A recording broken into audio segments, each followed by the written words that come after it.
திருக்கோஷ்டியூர் சௌமிய நாராயண பெருமாள் திருக்கோவிலில் ஆடிப்பூர உற்சவம் கொடியேற்ற துவக்கம்.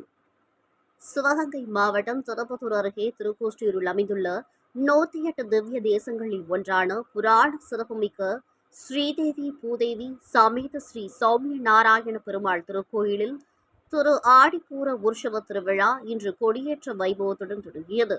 முன்னதாக ஆண்டாள் தாயார் சௌமிய நாராயண பெருமாளுடன் சிறப்பு அலங்காரத்தில் கொடிமரம் அருகே உள்ள 4 கால் கருங்கல் மண்டபத்தில் எழுந்தருளினார். தொடர்ந்து சிறப்பு பூஜைகள் நடைபெற்று தீபாராதனைகள் காண்பிக்கப்பட்டன. பின்னர் கருடப்படம் வரையப்பட்ட வஸ்திரத்திற்கு தீப தூப ஆராதனை காண்பித்து நட்சத்திர தீபம், கும்ப தீபம் மற்றும் கற்பூர ஆராதனை காண்பிக்கப்பட்டன. பின்னர் வேத மந்திரங்கள் முழங்க கொடிமரத்தில் கொடியேற்றப்பட்டது. இதைத் தொடர்ந்து கொடிமரத்திற்கு திருமஞ்சன பொடி, மஞ்சள், பால் உள்ளிட்ட பொருட்கள் கொண்டு அபிஷேகங்கள் நடைபெற்று மலர் மாலைகள் அணிவிக்கப்பட்டன. 10 நாட்கள் நடைபெறும் இந்த விழாவில் ஆண்டாள் தாயார் சௌமிய நாராயண பெருமாளுடன் பல்வேறு வாகனங்களில் திருவீதி உலா வருவார். விழாவின் சிகர நிகழ்ச்சியான தேரோட்ட வைபவம் வருகின்ற 28ஆம் தேதி நடைபெறவுள்ளது. பெருமாள் ஆண்டாள் தாயார் சன்னதிக்கு சென்று அங்கிருந்து தாயாரை அழைத்துக் கொண்டு கருங்கல் மண்டபம் எழுந்தருளினர்.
तस्मादजायत तस्मादस्माजायन्त ये च भयादतः भावो अजग्निरे तस्मात् तक्रप्रविद्वान् प्रतिदस्तदस्रः तमेवं विद्वान् अमृतैः भवति नान्यः पन्थायनाय विद्यते यज्ञेन यज्ञमयजन्त देवाः तानि दर्शजन्ते यत्र पूर्वे